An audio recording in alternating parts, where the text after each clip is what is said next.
What's up, everybody? You're very welcome along to this Anfield Agenda bi-weekly special. I'm thinking of renaming this the Grumpy Old Man's Club because it feels like that's what it should be. Although, look, Leon and Ian are really positive people, so that's probably the wrong name. But I am joined, of course, by Leon and Ian. Always a pleasure to have the lads on. We're going to look ahead to the game against Leipzig. We're going to answer some of your questions. We'll probably have a little chat around Leicester as well. But firstly, Ian, it's been a while since we last spoke, my man. How are you? Could be better. Obviously, the last few results a bit disappointing, but other than that, I'm fine. Thank you very much. Yeah, look, the results haven't been great, and we were speaking, and we were all buoyed up a little bit after the wins against West Ham and Spurs. We thought we were back to our brilliant best, and you know we do like to get ourselves up for the big ones, though, Ian. So I have a little bit of positivity heading into the weekend, and then of course that game against Leipzig on Tuesday. Mm-hmm. Do you feel happy that the game's been moved? Do you think it's an advantage to us, actually? And we will go through this in more detail, but we are moving. It's Budapest, I believe we're playing the first leg in. And Man City's game as well has been moved over there. So is that an advantage, or do you think it doesn't really matter?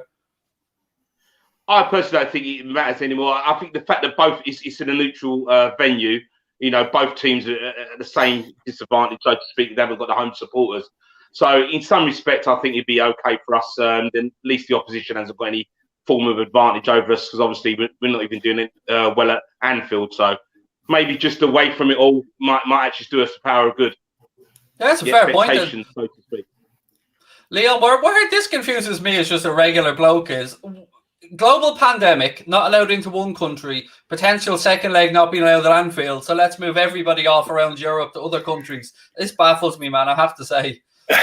Yeah, hopefully we're not going to spend too much time talking about the location and how they came to the decision of it because I think it baffles everybody, Craig. But I take Ian's point. It's we need to be away from Anfield at the moment. Having been a fortress for so long, we've now lost 3 on the spin at home, and there's no doubt fans are affecting us. You know, even that Man City game, 1-1 with Salah scoring into the cup. Can you imagine what the roof would have lifted off at Anfield, and it would have given those lads an extra kind of 5 or 10% just from getting the fans behind you. But look, it's both. Probably 2 legs are going to be in neutral venues, so it's no disadvantage. But I actually think it is an advantage for Liverpool not to be kind of stuck at Anfield at the moment. Yeah, I think along the same lines as Ian there, a little bit of a break, a little bit of a fresh slate, so to speak, and maybe just refocus the minds a bit. I think so, because we've obviously got a tricky Premier League game. Then we've got Leipzig. And then we want to go back to Anfield, hopefully with a couple of decent results in a big Merseyside derby. And I mean a big Merseyside derby. This Merseyside derby is taking on a whole different meaning at the moment. They're right beside us in the table. They've got a couple of games in hand. Everton are really pushing for a top 4 spot this year. So great for them. And I think Liverpool need to get back to winning ways at home and get back to winning ways quickly. Otherwise, we could be looking at the unthinkable and finishing outside the top 4. Ian, I can't let this show go without asking you, man, what happened to Alisson? I mean, for it to happen once, mate, and then for it, I mean, everybody knows my reaction to it, so I have nothing left to say. But from your perspective, man, any reasoning, any thoughts? Do you know what? You can't legislate for that. You know, at the end of the day, the guy's been sensational since he signed for us. You know, it's what you would say bad day at the office. To be fair, though, I've noticed of late, I've said it to a few of my friends, I felt his kicking hasn't been as good as when he first came.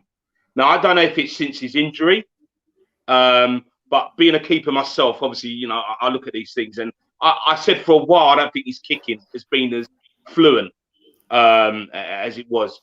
So seeing it happen on, you know, the other day, it was a shock, obviously, but I felt in some respect it was going to happen at some stage, not to the devastating effect that it did the other day. I thought maybe it's a little ricket, but I don't know. You know, I'd like to hope he's just a bad day at the office, but as I said, I felt it was coming somewhere along the line. You might be a bit shocked to that answer, but I've seen that. There's no denying that without Alisson, we wouldn't have won what we've won. There's no denying the man is and was brilliant. No. And look, as you know, Ian is a fellow keeper. I'm a fellow keeper. You're the last line of defence. If you make a mistake as a keeper, it usually ends up with the ball in the back of the net. Whereas, if a midfielder or a striker makes a mistake, there's still one or two lines of defence behind them. So it is unfortunate, but it is important also, Ian, that we rally round and let Alisson know we've got his back, because 100%. we wouldn't have that Champions League without that save against Napoli. Listen, he's different class. Class is permanent. At the end of the day, he's had one really, really bad day at the office. We can't vilify him for that.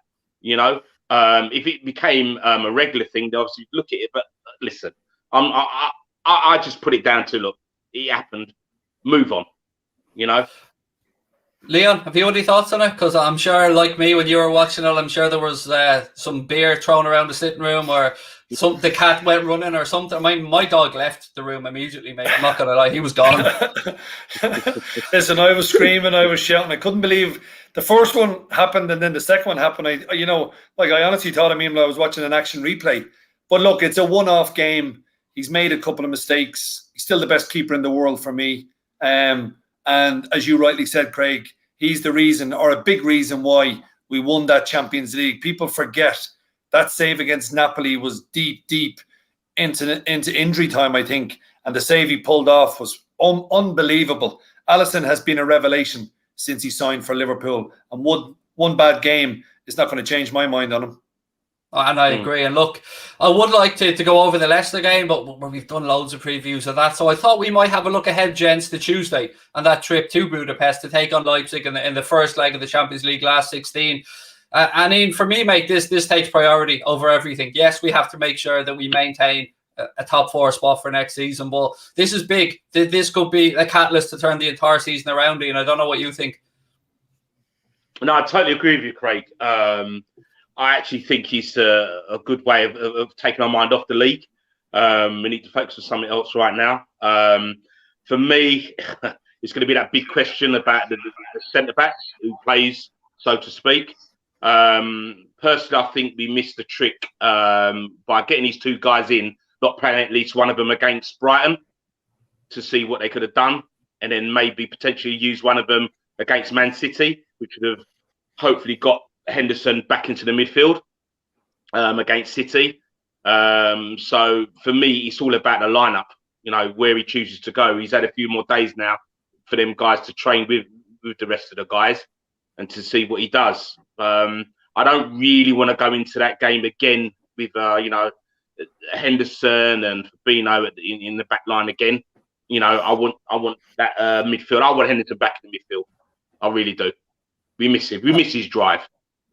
Absolutely. He's one of those players that you don't know how good he is until he isn't on the pitch, or at least isn't in his preferred position. And Leon, Julian Nagelsmann obviously came to Anfield if I remember, in the Champions League qualifier with Hoffenheim a while back. And I've always had a little bit of a dislike to him since then. I thought he was a little bit, he said the Anfield atmosphere wasn't going to intimidate him, and then went home with his tail between his legs. But I've got to give the man credit. He's gone into Leipzig and he has built a very, very good team there. Oh, listen, he's done a tremendous job with Leipzig, and you can't take that away from him. This is a tricky tie. I think even when people saw when the two names came out of the hat, like RB Leipzig was one that, they're dangerous. And I suppose we saw that when they played Man United. However, we also saw the flip side of Leipzig when United tore them apart. So there is a kind of a soft spot, I feel. But I'm just thinking, to Ian's point, we need centre halves to play at the back here. We miss our enforcement in midfield.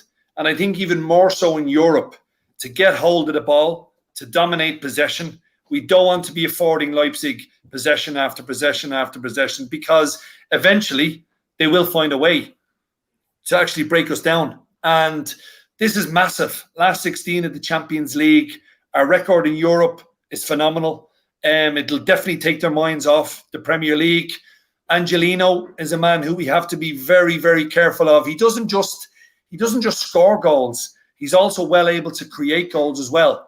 I think he's got 7 league goals and maybe it's 7 assists or 8 assists. So he's a decent player. But I just hope Liverpool, there will be a couple of injury concerns. We're just hoping. I think Fabinho with a centre back is enough. we can let Fabinho go centre back, but we need Jordan Henderson back as one of our midfield three. Ian, it's always nice to come up against a former Liverpool player, and Peter Galaxy has gone over to Leipzig, rebuilt his career magnificently, won some stuff over there, and I'm sure that he'll be, I would say, given a warm reception by the COP, but certainly by the players and the staff over the course of the 2 legs, and it's nice to see him go and do well after not making it at Liverpool. Yeah, what do they say? Once you play for the Reds, you're always a Red at the end of the day. Look, it's when these players play against their old clubs and they don't want to celebrate when they score and that. Listen, when you score a goal, you score a goal. At the end of the day, that's why I look at it. You've got that element of respect for your older, your previous club. But at the end of the day, you're there to do a job. And look, for 90 minutes, we'll forget that he was a Red at one stage, But after the game, obviously, all the friendships come back out. So, yeah, I'm sure he'll be up for it. But then again, so we will be. There's a comment here, Leon, I wanted to throw your way. It said, Kabak should play against Leipzig. He's played against them before. Plays against Leicester. He should be ready. What do you think on that? Yeah, I'd agree with that. And I go back to a point made earlier by Ian. I was surprised we didn't see Kabak. I don't know whether he was ready for the Brighton game, but I was surprised in terms of that we didn't see even a little bit of him against Man City. And even when we'd given away a couple of goals when the game was gone, why not bring him on? Why not actually give him 15 or 20 minutes? But he's brought 2 centre-backs in now, so I think one of them has to play definitely against Leicester. And I wouldn't be afraid to throw Kabak in against Leipzig. He does know the players a little bit better than the centre-backs we have at the club or even the midfielders we have at the club. So, yeah, I mean, there's a lot of expectation on this young guy's shoulders.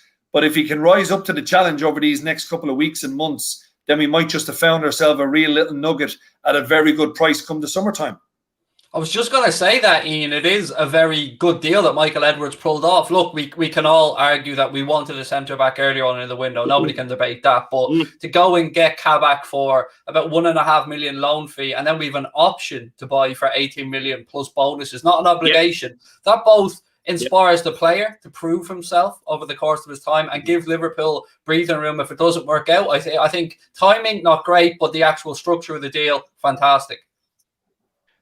The structure of the deal is phenomenal. I read an article and it basically said, he was Schalke's prized asset. And they were surprised that they didn't actually drive a harder bargain, a harder deal with Liverpool now that the position we're in. But the flip side of that, apparently their finances are not in a good shape. So I think Liverpool capitalised on that, and therefore they structured a deal that's really, really favourable for us. And like you said, I think it's as you said, a 1.6 loan deal, as you say, with the option to buy.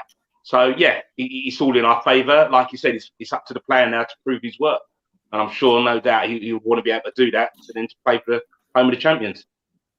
Leon, this guy is still very young but experienced. They call him the Turkish Wall. I believe he's 6'1", and he's been mentioned as a Dejan Lovren-esque style centre back who's not afraid to get stuck in and put himself where it hurts. Sometimes that's what's needed.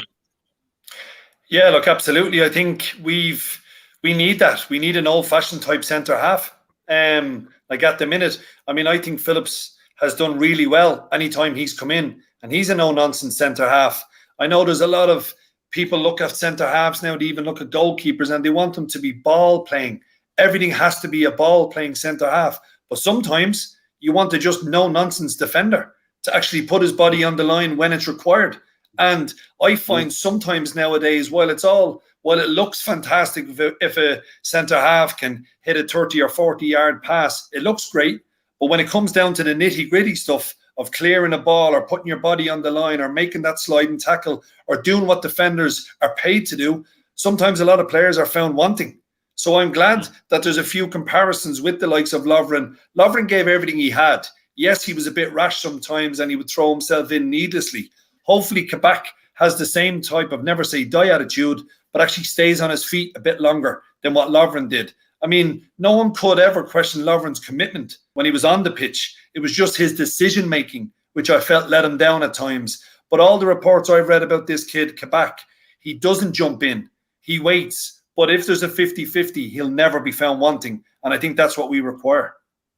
One person I wanted to bring up, gents, and I'll come to you first on this one, is Thiago. Now, there's a couple of trains of thought on here. He's been used as a scapegoat at times for me, but by certain sections of the media. I don't think it's fair to judge this guy until he has Fabinho and Henderson alongside him in the midfield.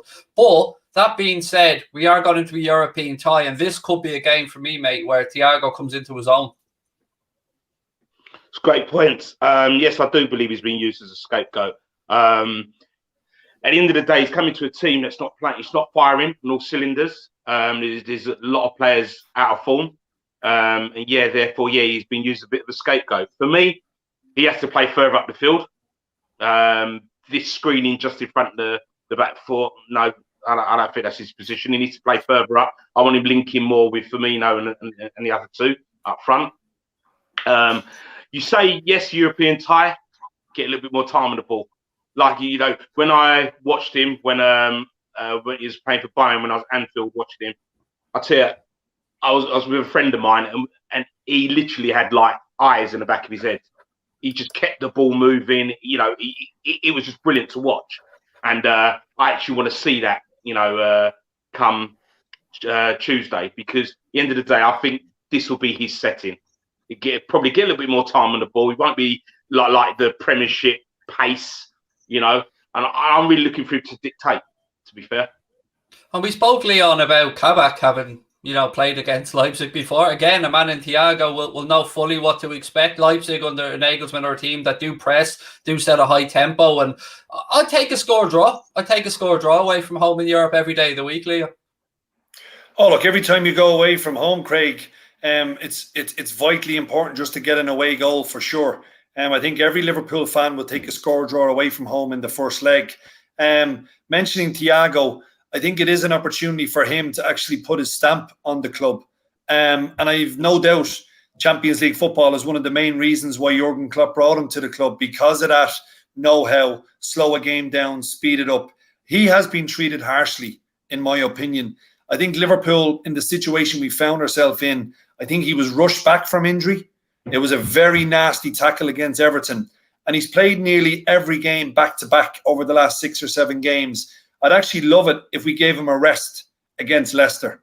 I just think keep him fresh, get him ready for Tuesday night, and put a bit more legs in against Leicester in the Premier League team, and bring him back in against Leipzig. He'll know that side inside out. And as Ian mentioned, in the Champions League, it's about maintaining the football, keeping the ball until the right opportunity presents itself. He'll get more time on the ball, and he's exceptional. I think personally speaking, I don't think we're going to see the best of Thiago until next season, when he's got a full pre-season under him, touch wood, no injuries. Then we'll see the player that we brought in. You must go back to when he was being mentioned with Liverpool. Every single Liverpool fan wanted this signing. He doesn't become a bad player because we're having a bad run in the team. I think it's very unfair to put it all onto him. Yes, he might be a little bit slower in the middle of the park than what we're used to. But I think as the team evolves, you can't always be just 150 miles an hour in there. There is times in games when we were in control in the past, we looked as if we could let it slip because we didn't have a type of player like Thiago to put his foot on the ball, to slow the tempo down, and to dictate the pace of a game. I think Tuesday night is the perfect setting for him to show us exactly why we brought him to the club.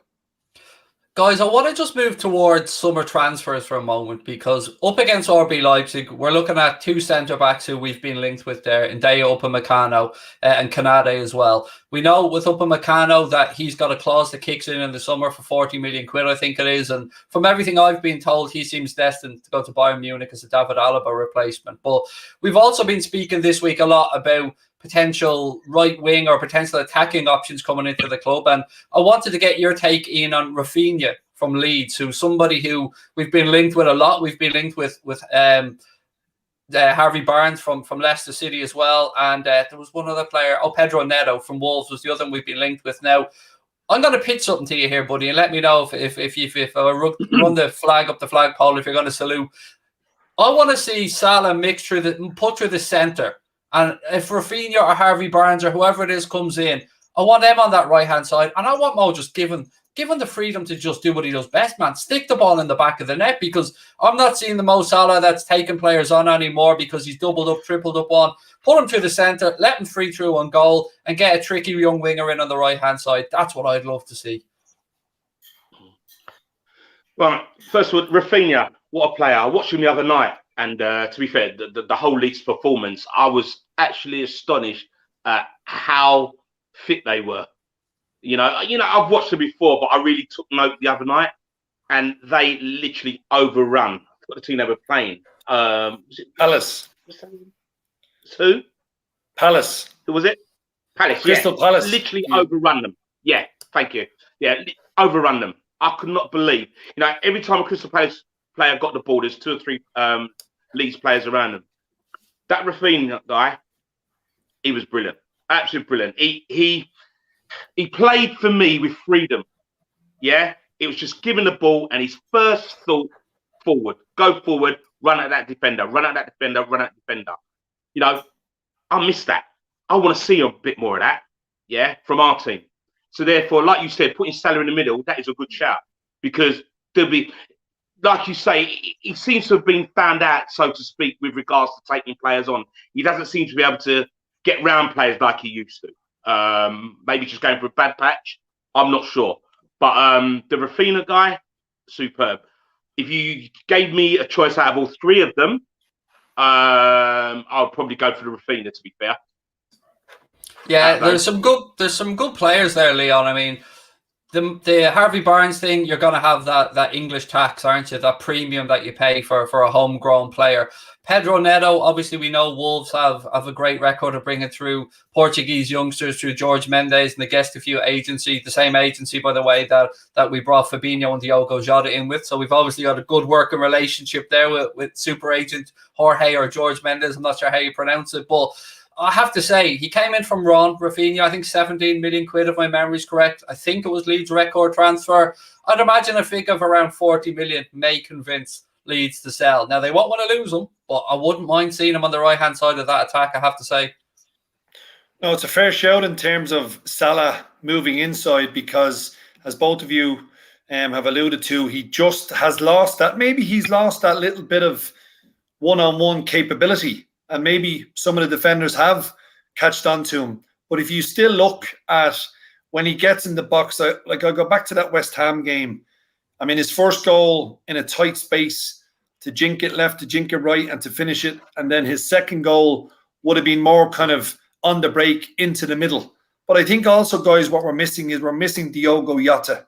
Because if you look at Jota and you look at Mane and you look at Salah, if that was your front 3, it gives you so many options to interchange right throughout the game. Defenders wouldn't know who's playing in the middle, who's playing left, who's playing right. I think at the moment when we have Mane, Bobby and Mo left, middle and right, defenders now know how we set up with them 3. They actually know, because they've been skinned enough times that they've learned how to try and frustrate them front 3. We saw it happening against Burnley, against Brighton, against even City. They know what we're trying to do. But I do feel, if I had to pick one, I would go with Rafinha. I just don't think, I like Harvey Barnes, but I still don't think he has that. I don't think he has as much ability as Rafinha. I don't think he would fit into Liverpool as good as the current Leeds player at the moment. So for me, I always get worried when Liverpool are being linked to players, because we never seem to sign those ones. Jota came out of the blue. No one had even heard of it. Yes, okay, Thiago, he was mentioned, but everyone knew he was leaving Bayern anyway. Klopp and Michael Edwards always seem to get a player that we've never heard of, that we've never even been linked to. So I wouldn't be surprised if something like that happens in the summer again. But the most important thing is top 4 for Champions League football. If we don't finish in the top 4, I don't see many big name players wanting to come and play Europa League.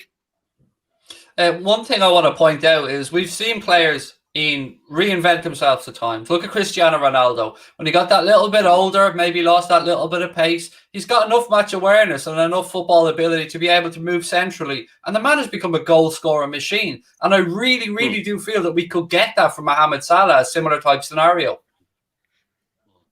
No, totally agree with you. As Leon said, you know, we've all said he seems to have lost that ability for the one-on-one. So going through the middle, and listen, Klopp's done it before. He's played through the middle. so he knows what it's about. Good point with regards to Jota. Still got him to come back. But yeah, the bottom line is he knows where the goal is.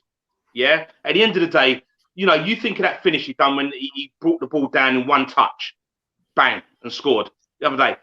That's right in the middle of the goal. Yeah. So he knows where the goal is. So for him playing through the middle, I don't see that as a problem for us at all. I actually think I see it as a positive. I heard a lovely quote, I think it was from Karl-Heinz Rummenigge during the week, Leon, that compared him to basically the African Messi, is what he called Mohamed Salah. And I mean, to get that type of a compliment from a man with the background of Karl-Heinz Rummenigge tells you how good Mohamed Salah really is. Yeah, look, I don't think he's ever got the enough kind of applause in terms of for what he does. I mean, I think we said it on, maybe I said it to you before, Craig, on a chat we were having, but he's only the fifth Liverpool player to score 20 plus goals in 4 consecutive seasons. The 5th Liverpool player in the history of the club. I mean, let's just put that out there. I mean, he's only the 5th player to do it. He's the last player that did it before him was none other than Ian Rush. Now look at the quality goal scorers we've had since Ian Rush finished at the club to come up to Mohamed Salah. The names are endless. Torres, Suarez, Owen, Fowler. I mean, you're talking top quality players. None of them could do what Mo Salah has just done. So I think we do need to start remembering how good he's been and what a signing he has actually been for Liverpool. This is only his 4th season. I mean, I said it a couple of weeks ago on this, he'll end up with 20 plus Premier League goals. I think he still will. I mean, he is just a phenomenal. That's what he is. He is just top drawer. And if I had anyone at Liverpool right now, if everybody was fit and I had a one-on-one chance, I'd want Mo Salah to be the man trying to score that goal because he is our best finisher. Very interesting as well. You mentioned all those great names from past, and Salah's not a striker. That's what makes this even more amazing. The fact that the guy came in as a right winger who drifts in onto his left foot, it truly is remarkable. I want to turn your attention to a comment, Ian, that somebody pulled up from the chat there about Harvey Elliott. Harvey Elliott obviously playing under Tony Mowbray at Blackburn on loan right now. That fee was agreed, by the way. Liverpool have put a 20% sell-on clause in there for Fulham as well. A record fee, a tribunal fee for a 16-year-old. Do you believe in this kid as much as the rest of us? Because I really do think we have a player on our hands here. Harvey's different gravy. People need to remember that when we got him from Fulham, he was playing in their first team. He was 16. He's playing in their first team. He's gone to Blackburn, taking like duck to water. If I believe he scored, it was about 6 goals. He scored. Yeah. I haven't got the figure off the top of my head. I think he is in. I think he's close to that. Yeah. Yeah, about 6 goals. Right. He's absolutely brilliant. Even obviously when I've spoken to Ian in the past, he says how quality he is. But no. You always hear that saying, one for the future.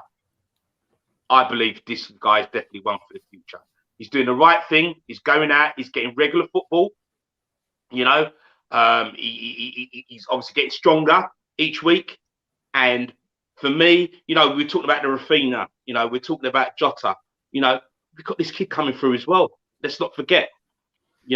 So like you say, I can see him, and on top of that, he's a Liverpool supporter. I could see him being there for the next 5-10 years, to be honest with you.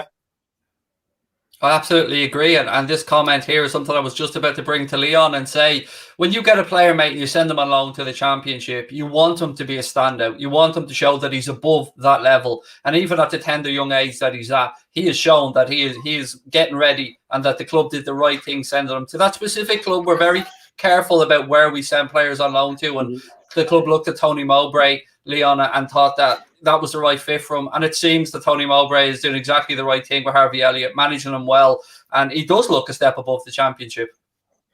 Yeah, he does. And for such a young kid, I think Ian nailed it. Playing first team football at 16 years of age. That goes to show you exactly what Fulham Football Club thought about him. He has the world at his feet. And going to the Championship as well as a kind of young kid, he's going to be so much stronger when he comes back. The Championship is a more physical league, I definitely believe, than the Premier League. You'd probably get away with a bit more in the Championship than you would in the Premier League. So it's going to toughen him up. But what he does have is he's got plenty of pace. He's got a sweet left peg. I mean, I remember he scored that goal. I can't remember what game it was. Was it for the under-23s from the corner kick? And he did a kind of a bicycle kick with his left peg and it flew into the far corner. I mean, that's natural ability. That's world class from a young kid. And when you have that, and by all accounts and by all reports, he also has the desire. He's also a very humble kid. He puts the work in. He wants to improve. So I think he's got everything going for him in his favor. And yes, I mean, he's not even 18 yet, is he? I mean, I don't even think he's 18 yet, or maybe he's just turned 18. But I think he's still a young kid. But going out to Blackburn, the perfect club for him, toughen him up, get a bit of experience, and he's a different level to what the Championship is already. I've been struggling, Ian, to think why. I mean, there's various reasons why we haven't been as fluid in attack as we have been in recent years. But I tell you what I'd like to return to, mate. I'd like to return to the days where our front three don't really have a set position and they go everywhere like the Red Arrows. Do you remember when Klopp first came in? Our front three just were in all different directions. Nobody knew if they had to go with their man. And that was just that madness, as Klopp likes to call it, creating those moments of chaos. That's what leads to turning the ball over in opposition half. That's what leads to confusing defenders. And I think, man, let's just go for it. Let's go back to that style, see how we finish the season, and just try and G the guys up and give them a bit more license and freedom, a bit less rigid. Because we've shored up at the back in recent seasons, but I'd love to see the lads just get the reins taken off, Ian, and just be told, go out there and just bang a few in. Do you know what? I don't think it's a case of they're not being told to do that. I think it's a culmination of things. In order for us to go back to what we call the heavy metal style and so forth, you need to remember what allowed us to do that was our midfield. Yeah? Our midfield allowed them to be able to do that. We haven't had a settled midfield this time because our best midfielders are playing centre half. You know?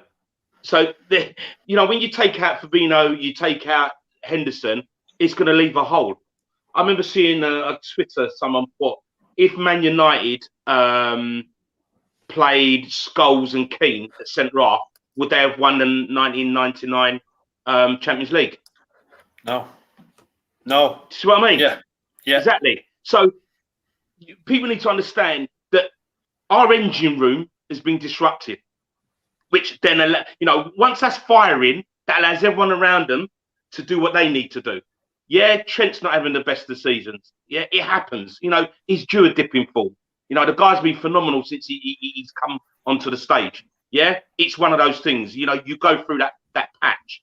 Other teams are a little bit wiser. Trying to stop our fullbacks from getting forward, which stops more supply. Yeah, so therefore it now puts more onus on the front three to score even more goals. So for me, until we get that back to what our midfield is normally, right, I think we will struggle to get to the point of what you was saying before, i.e. let's just go out there and do it. I don't think we can at the moment, to be honest with you. I said it on the previous podcast, part of me feels as well, but I don't want your take on it as well, guys. Do you remember, obviously, the Klopp being at Dortmund, they said after about 3 or 4 years, the players were a bit burnt out, so to speak, and maybe that's why they struggled.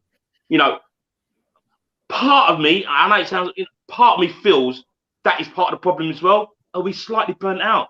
Listen, we've had 2 great bloody seasons. Do you know what I mean? We set records, yeah? And now we're going for a rough patch. Everyone's saying, oh, we're rubbish. It's not that we're rubbish. We've set such high standards that anything below that, people just are finding it hard to realise that, it can actually happen.